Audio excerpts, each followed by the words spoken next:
Hai, di sini kami akan mengisahkan sebuah dongeng yang berjudul Timun Mas. Sebelumnya kami akan memperkenalkan tokoh yang ada dalam dongeng Timun Mas. Yang pertama, raksasa. Yang kedua, Mbok Rondo. Yang ketiga ada Timun Mas waktu kecil. Yang keempat ada Timun Mas waktu dewasa. Selamat menyaksikan.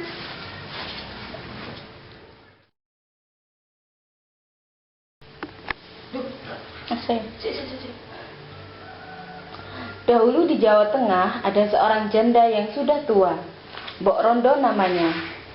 Pekerjaannya hanya mencari kayu di hutan. Sudah lama sekali Mbok Rondo ingin mempunyai seorang anak, tapi dia hanya seorang janda miskin, lagi pula sudah tua. Mana bisa ia mendapatkan anak? Pada suatu hari, sehabis mengumpulkan kayu di hutan, Mbok Rondo duduk beristirahat sambil mengeluh. Seandainya aku mempunyai anak, hidupku agak ringan, sebab ada yang membantuku bekerja. Tiba-tiba bumi bergetar seperti ada gempa bumi. Di depan Mbok Rondo muncul raksasa bertubuh besar dan wajahnya menyeramkan. Mbok Rondo takut melihatnya. Hai Mbok Rondo, kamu menginginkan anak ya? Aku bisa mengabulkan keinginanmu. Benarkah? Benar, tapi ada syaratnya. Kalau anakmu sudah berumur 16 tahun, kau harus menyerahkannya kepadaku. Dia akan kujadikan santapanku.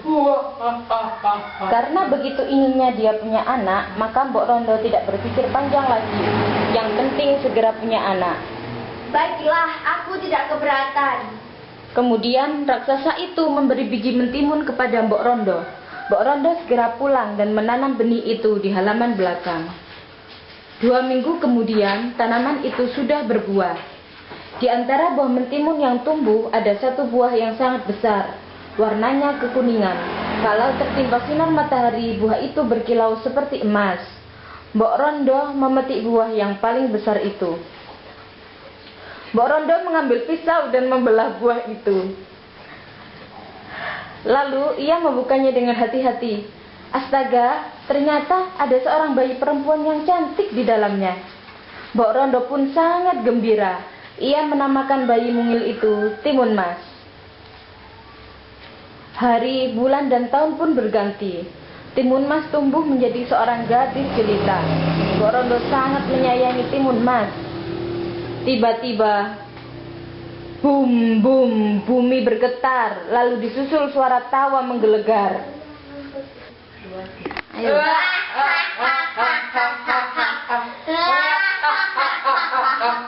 Hei Mbok Rondo, keluarlah. Aku datang untuk menagih janji. Mbok Rondo keluar menemuinya. Aku tahu kedatanganmu kemari untuk mengambil timun emas. Berilah aku waktu 2 tahun lagi. Kalau timun emas aku berikan sekarang, tentu kurang lezat untuk disantap. Benar juga. Baiklah, 2 tahun lagi aku akan datang. Kalau bohong, kamu akan kutelan mentah-mentah. Sambil tertawa, raksasa itu pergi meninggalkan rumah Mbok Rondo. Mbok Rondo menghela napas lega. Kemudian, ia menghampiri anaknya yang masih bersembunyi di kolong tempat tidur. Anakku, keluarlah. Raksasa itu sudah pergi. Aku tadi mendengar percakapan ibu dengan raksasa itu. Rupanya, raksasa itu menginginkanku. 2 tahun kemudian, Timun Mas sudah dewasa. Wajahnya semakin cantik, kulitnya kuning langsat. Tapi Mbok Rondo cemas jika teringat akan janjinya kepada si raksasa. Pada suatu malam, ketika Mbok Rondo sedang tidur, ia mendengar suara gaib dalam mimpinya.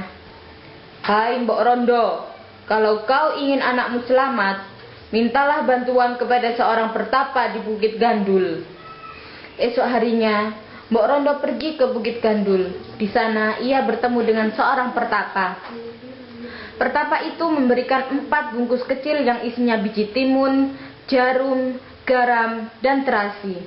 Mbok Rondo menerimanya dengan rasa heran. Sang pertapa menerangkan khasiat benda-benda itu. Sesampainya di rumah, ia menceritakan perihal pemberian pertapa itu kepada Timun Mas. Anakku, mulai saat ini kamu tidak perlu cemas, sebab kamu sudah memiliki penangkalnya. Berdoalah supaya Tuhan menyelamatkanmu.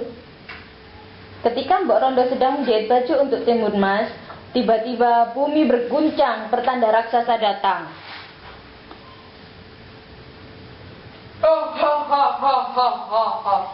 Mana Timun Mas? Ayo cepat serahkan dia padaku. Aku sudah sangat lapar. Baiklah, akan kubawa dia keluar. Ia segera masuk ke rumah, diambilnya bungkusan pemberian sang pertapa, kemudian diberikan kepada Timun Mas. Anakku, bawalah bekal ini. Pergilah lewat pintu belakang sebelum raksasa itu menangkapmu. Baiklah, Mbok. Timun Mas segera berlari lewat pintu belakang. Mbok Rondo, mana Timun Mas? Suara raksasa itu terdengar tidak sabar. Lagi. Maafkan aku, raksasa. Timun Emas ternyata sudah pergi. Apa kau bilang? Namun berkat kesaktiannya, raksasa itu dapat melihat Timun Mas yang sedang melarikan diri. Tanpa berkata-kata lagi, si raksasa langsung mengejar Timun Mas. Walau lari ke ujung dunia, aku pasti dapat mengejarmu. Karena terus berlari, Timun Mas mulai kelelahan. Dalam keadaan terdesak, Timun Mas teringat akan bungkusan pemberian sang pertapa. Cepat ia taburkan biji mentimun di sekitarnya. Sungguh ajaib, mentimun itu langsung tumbuh dengan lebat. Buahnya besar-besar. Raksasa itu berhenti ketika melihat buah mentimun terhampar di hadapannya. Dengan rakus, ia segera melahap buah yang ada sampai tak satu pun tersisa. Buah mentimun ini dapat menambah tenaga. Setelah kenyang, raksasa itu kembali mengejar Timun Mas. Pada saat itu juga Timun Mas membuka bungkusan dan menaburkan jarum ke tanah. Sungguh ajaib, jarum itu berubah menjadi hutan bambu yang lebat.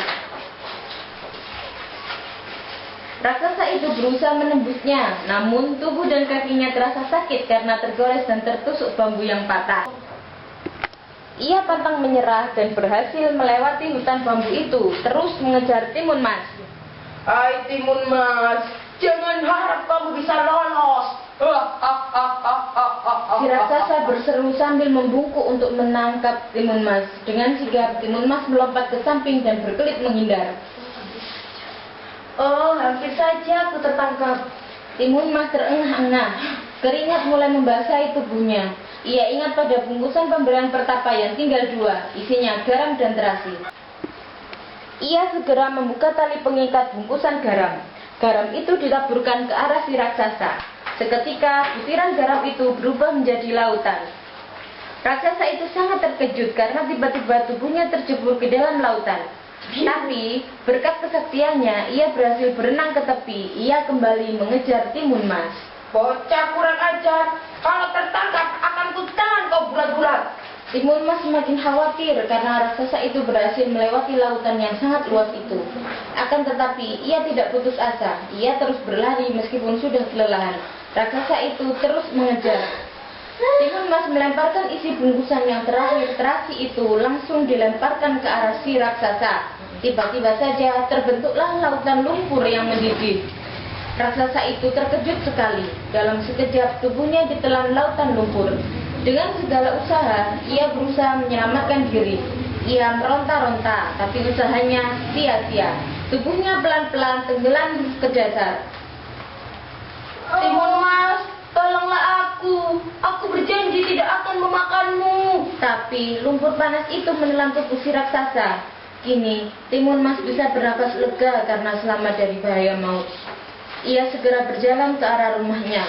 Di kejauhan, nampak Mbok Rondo berlari ke arah Timun Mas. Kiranya wanita itu mengkhawatirkan keselamatan anaknya. Syukurlah anakku, ternyata Tuhan masih melindungimu. Mereka berpelukan dengan rasa haru dan bahagia.